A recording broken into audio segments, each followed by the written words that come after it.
Në Medaur Studio botohet Kolana e plot, mini tragedi, Leonardo Voci.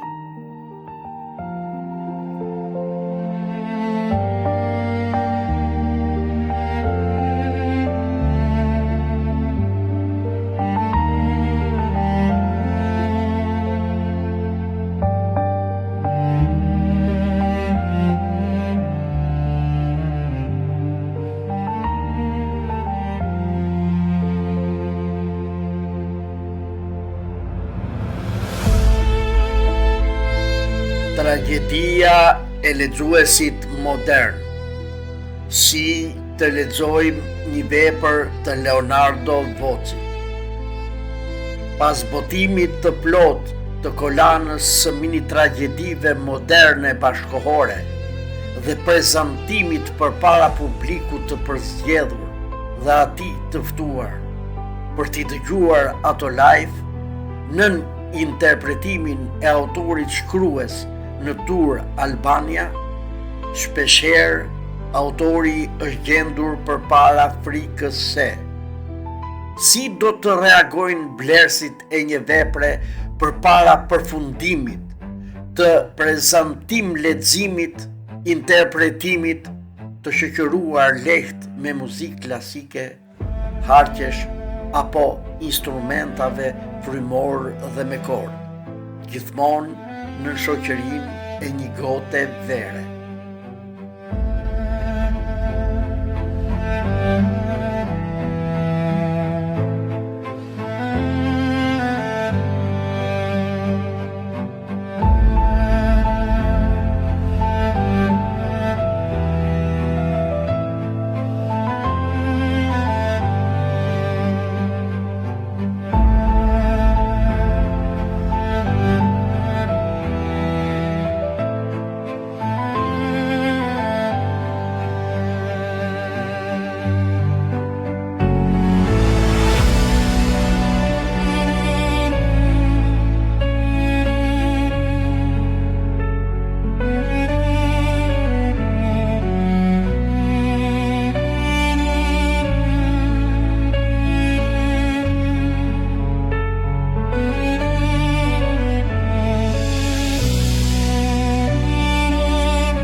Her pas here, autori është akuzuar se ka kompromentuar lexuesin, duke e përzgjedhur qysh në fillim ftesën drejtuar atij.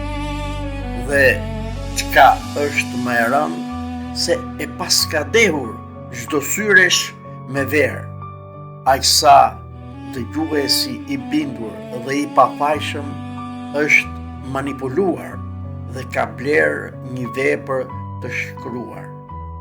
Kur ka shkuar në shtëpi, ai është përballur me një vepër të vogël xhepi, pocket books, dhe pasi ta ketë lexuar vetëtimthi ndonjërin prej tyre, dikush mund të ankohet tek gjithkushi, duke pranuar se autori në fjalë ka shkruar me kode, jashtë rregullave kanonik të shkruarit normal të një tragedie, duke hutuar qëllimisht dhe totalisht lexuesin, i cili merr vepra të ashtu quajtura mini tragedi apo ese moderne bashkohore.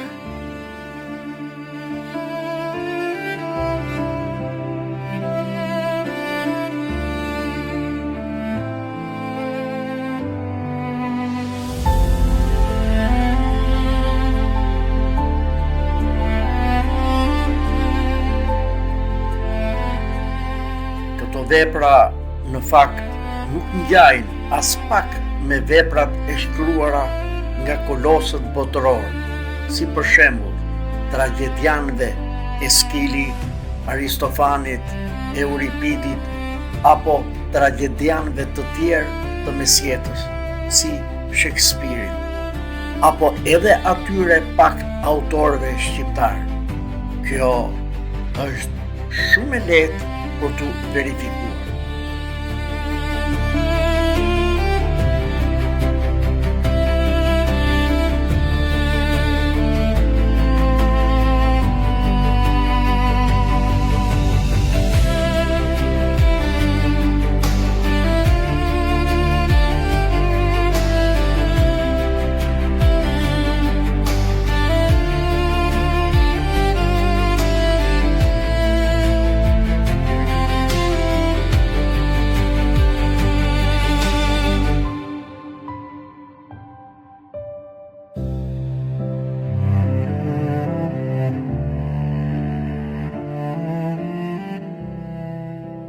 Madje, sa po lexon këto vepra të vogla, të cilat pretendojnë të trondisin istikamin e lexues të mësuar me vepra standarde të një kalibri të shkruar bukur, korrekt, me stil, me ngjarje, zhvillim dhe përfundim klasik tipik letrar.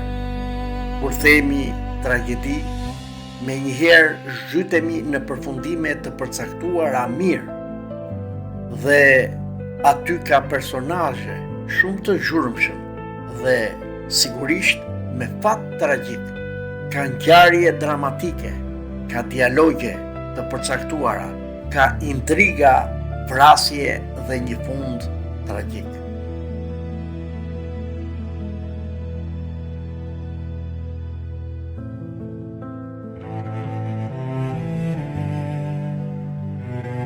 Në vepër secili ka punët e tij të ndara, lexuesi, spektatori, regjizori e kështu me radhë. Sikurse teksti klasik ka rregulla të përcaktuara qartë, nga botuesi, korrektori letrar dhe një lexues normal nuk ka asnjë kokçarje artistike. Ai është ftuar thjesht të lexojë apo të dëgjojë, të duart rokas, të kënaqet, ase të dëshpërohet, sipas shijes kolektive të para përgatitur nga media, politika dhe kritika.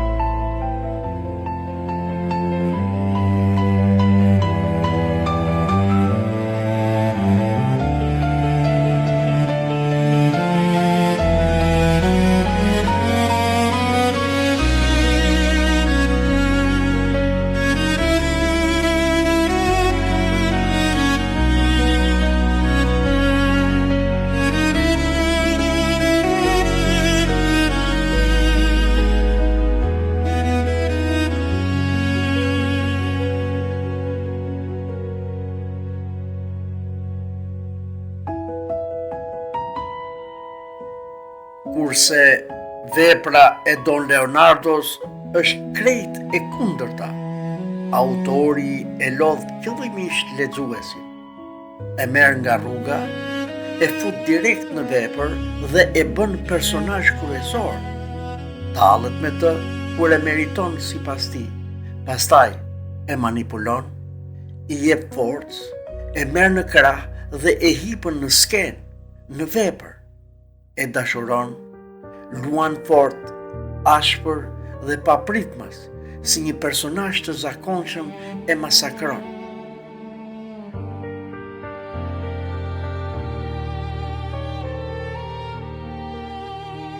Pastaj e formaton përsëri si me plastelin, duke ngjyrosur me fjalë, që nga kryeministri, presidenti, politikan, kryetar bashkie apo edhe artist me famë, njëherësh duke nxjerrë në pa të vërtetën e tyre lakurik.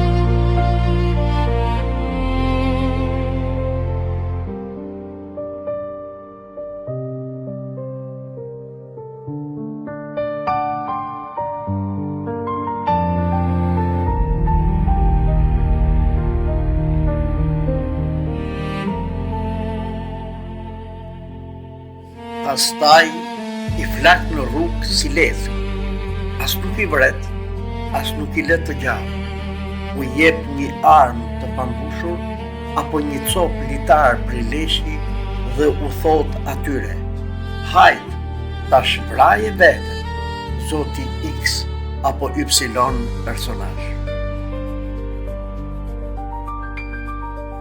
Ky është një udhëtim manipulativ i pastër.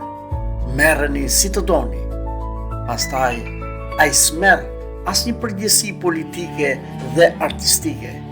Thjesht shkruan veprën të thirrur prej tij dhe i thot lexuesit: bëj çfarë të duash. Vraj edhe ti veten po të duash. Je lexuesi që ke kaluar të gjithë llojet e veprave në diktaturë, që ke kënduar me sa të ka ngrënë hyti, me 200 petrita komunista lule.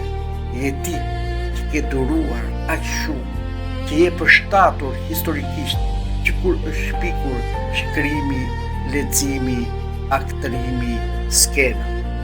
Je ti aty i pranishëm. Pra, nuk është e rastësishme që në këtë rast je ti vetë lakmuesi real.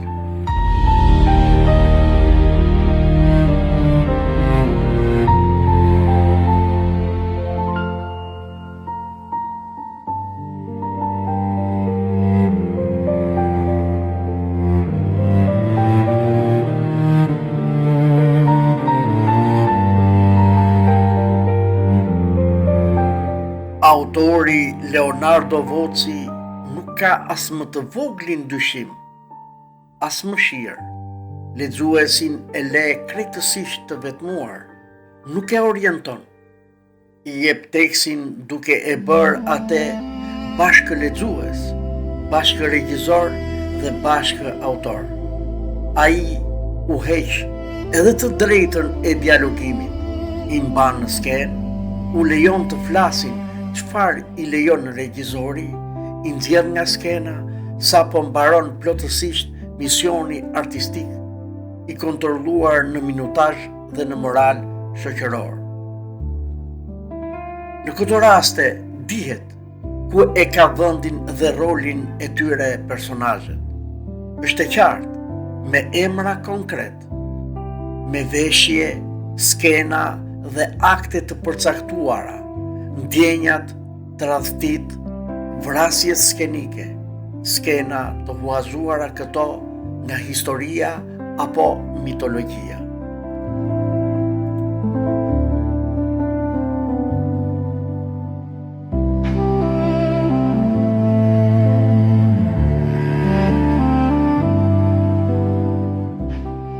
Leonardo Voci i jep të drejtën lexuesit të lexojë vetë dhe të vendosë vetë. Madje i jep edhe një shishe verë falas dhe lexuesi bëhet vetë personazhi kryesor, bëhet vetë regjizori dhe luan me fantazinë, sikurse të jetë vetë ai autori. Është vetë Leonardo Voci që jep liri lexuesit të guxojë, të shkel dialogjet, rregullat e shkrimit, të veproj si vetë, të shpërfill rregulla dhe tradita klasike, profesoratesh, kritikës letrare apo gjuhësore, qofshin ato zyrtarisht zyrtare, por jo ideore e filozofike.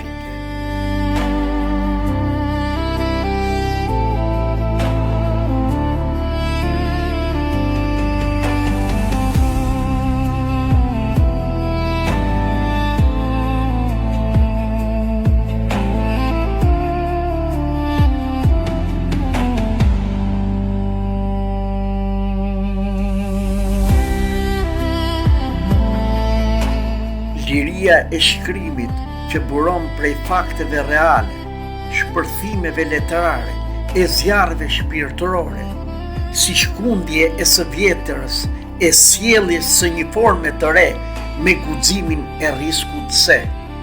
Kjo tentativë eksperimentale ka burime hyjnore e forcë njerëzore, sipas kodeve të lirisë së shpirtit të njeriut, i cili kërkon vetë veten tek vepra, dhe jo veprat që shkruhen pa vullnet të lirë, apo të porositura nga ato që i financojnë, i lexojnë dhe i propagandojnë vetë.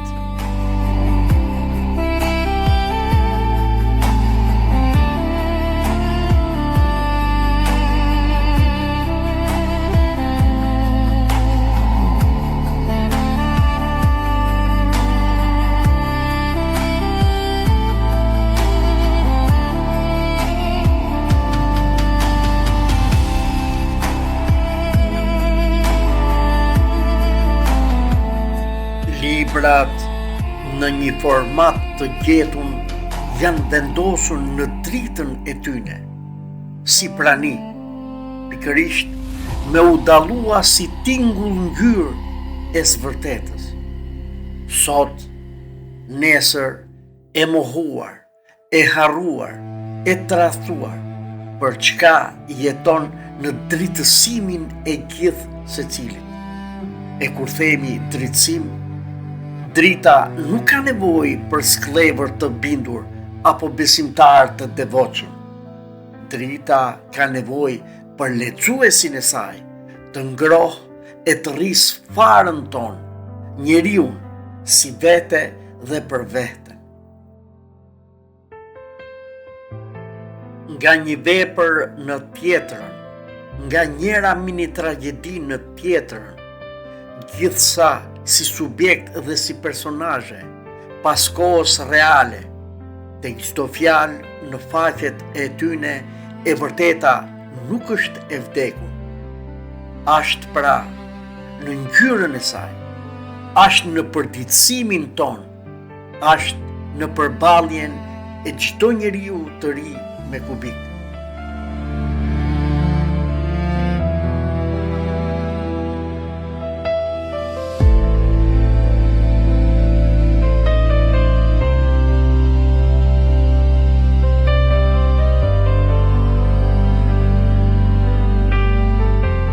Veprat i përkasin lexuesit të pamëshirshëm, i cili merr në dorë fatin e tij, rastis edhe të drejtësisë, vërtetësisë që nxjerr në pa koha me fakte, arsye logjike dhe kokëfortësi.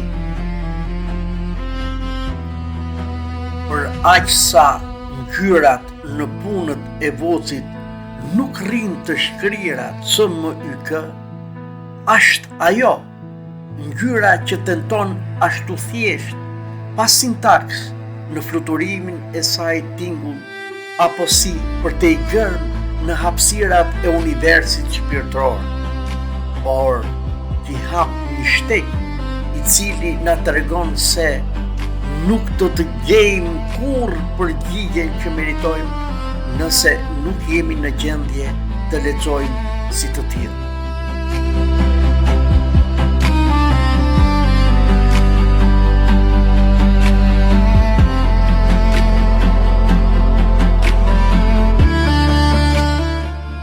Vepra e tij është një fjalë e gjetur, një frymë e dritnuame, një prani e ngrohtë, vetë lëvizja, ngjyra e dritës, prirja e pashlyeshme drejt tharmit të ngjizjes, prani e tingujve të ngjyrave në ngulmimin e një përplotnie universale. Tashmë jemi mësuar me Leonardo Voci. Gjithashtu mësuar jemi të bisedojmë me të si Don Leonardo. Në lirinë e ngjyrave dhe të fjalës, ai është vënë përballë njeriut në luftë për të mos qenë ai njëri prej tyre, askushi, i shituri, antishqiptari, dhe dikush, shumë kush, do ta quante atë miku im.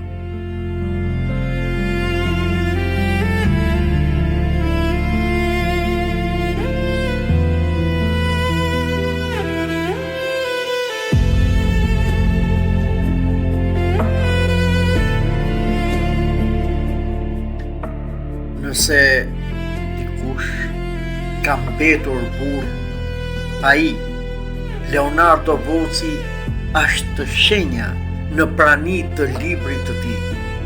Një lloj, si burrat shqiptar në qip të synit, do të lexohen gjurmët e dritës në lotin që nuk bahet lot. Sfidë e mohuar kjo që nga koha e Pirrës.